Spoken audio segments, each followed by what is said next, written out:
పశ్చిమ బెంగాల్ తూర్పున ఎందుకు ఉంది?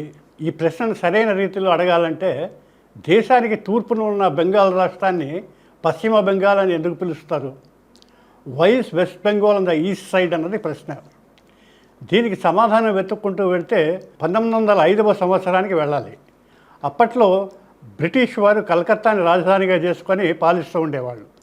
అప్పుడు దేశానికి వైస్రాయ్ లార్డ్ కర్జన్.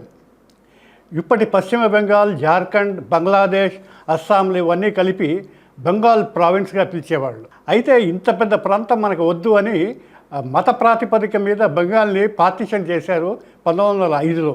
దీనికి జనం నుండి తీవ్రమైన వ్యతిరేకత వచ్చింది. అందులో పెద్ద పెద్ద వాళ్ళందరూ ఉద్యమించారు. రవీంద్రనాథ్ ఠాగూర్, సురేంద్రనాథ్ బెనర్జీ, లాల్, పాల్, బాల్ వీళ్లతో పాటు విప్లవకారులు కూడా ఉద్యమం బాట పెట్టారు. ఇంకా కళాకారులు, మేధావులు అన్ని వర్గాల వాళ్ళు ఉద్యమించేసరికి ఉద్యమం తీవ్ర రూపం దాల్చింది. అందరూ ఖద్దరు ధరించడం మొదలుపెట్టారు. స్వదేశీ అంటూ మొదలుపెట్టారు. రాట్నంతో బ్రిటిష్ వారిని గడగడలాడించారు. ఆ దెబ్బకు ఠారెత్తి బెంగాల్ ప్రావిన్స్ని మళ్ళీ ఒకటిగా కలిపేశారు. ఇది 1911లో చేశారు బ్రిటిష్ వారు. అయితే అస్సాంను అప్పటి బంగ్లాదేశ్ నుండి, జార్ఖండ్ను ఇప్పటి బెంగాల్ నుండి విడగొట్టి వాళ్ళదైన మార్కు వాళ్ళు చూపించుకున్నారు.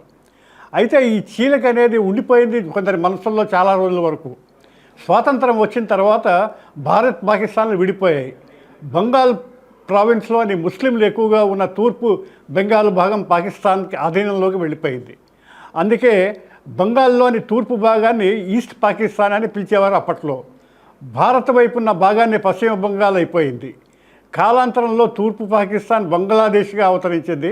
దానికి పశ్చిమంలో ఉన్నటువంటి బెంగాల్ పశ్చిమ బెంగాల్ అంటే వెస్ట్ బెంగాల్గా మిగిలిపోయింది.